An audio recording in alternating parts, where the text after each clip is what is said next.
সালাউদ্দিন আইয়ুবী ইতিহাসের পাতায় এক উজ্জ্বল নাম। রাজপুত হিসেবে জন্ম হলে তার ভাগ্যে অন্য কিছু লেখা ছিল। কঠোর পরিশ্রম আর একাগ্রতার মাধ্যমে তিনি ক্ষমতার শিখরে পৌঁছেছিলেন। তিনি হয়ে উঠেছিলেন তার জঙ্গলের আশার আলো। সালাহুদ্দিনের জীবনযাত্রা ছিল অসাধারণ। তিনি ঐক্যের গুরুত্ব বুঝতে পেরেছিলেন। তিনি মুসলিম বিশ্বকে তার পতাকা তলে একত্রিত করেছিলেন। কাকশালী মস্তিষ্ক এবং সাহসিকতাও তার তুলনা ছিল না। তিনি ছিলেন একজন প্রখর নেতা, জনগণের প্রিয়। ক্ষমতার লোভে নয়, ন্যায় বিচার এবং শান্তির আকাঙ্ক্ষায় তিনি উদ্বুদ্ধ ছিলেন। তিনি তার জনগণকে অত্যাচার থেকে মুক্ত করতে চেয়েছিলেন, আর এর জন্য লড়াই করতেও তিনি প্রস্তুত ছিলেন। সালাহুদ্দিনের গল্প আমাদের শেখায় মহত্ত্ব ভেতর থেকে আসে। এটা জন্মসূত্রে নির্ধারিত হয় না।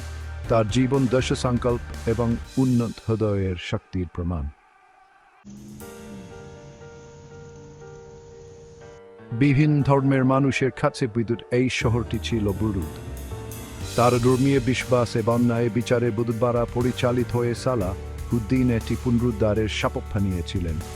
হাত্তিনের যুদ্ধ ছিল একটি ঐতিহাসিক মোড়। সালাহুদ্দিনের বাহিনী অবিচল শাসকতার সাথে যুদ্ধ করেছিল। তারা ছিলেন বিজয়ী, কিন্তু বিজয় তাকে নিষ্ঠুর করে তোলেনি। তিনি পরাজিতদের প্রতি দয়া দেখিয়েছিলেন। করুণার এই কাজ সারা বিশ্বে প্রতিধ্বনিত হয়েছিল। তিনি জালিম বিজয় দেখাননি, বরং মুক্তিদাতা হিসেবে প্রবেশ করেছিলেন। তিনি সকলের জন্য ধর্মীয় স্বাধীনতা দিয়েছিলেন। সহনশীলতার এই কাজ সেই সময়ে ছিল গুরুত্বপূর্ণ। এটি একজন ন্যায়পরায়ণ এবং করুণাময় শাসক হিসেবে তার ভাবমূর্তিকে সুদৃঢ় করেছিল।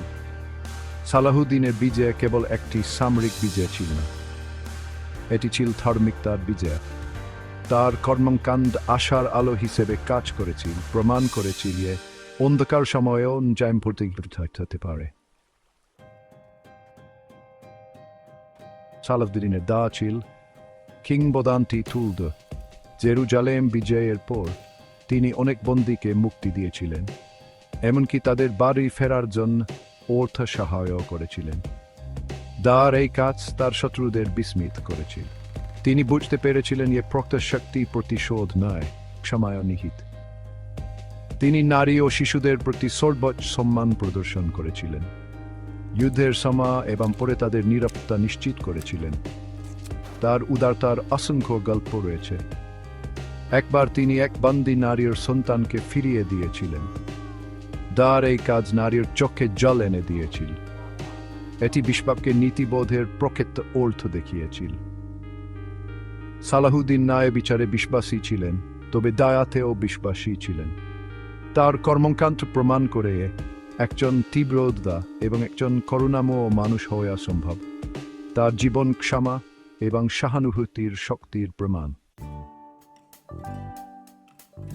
সালাহুদ্দিনের জীবন আজ আমাদের জন্য মূল্যবান শিক্ষা বহন করে। তিনি আমাদের শেখানো প্রখর নেতৃত্ব, নীতিনিষ্ঠা, সাহস এবং দয়া থেকে আসে। তিনি আমাদের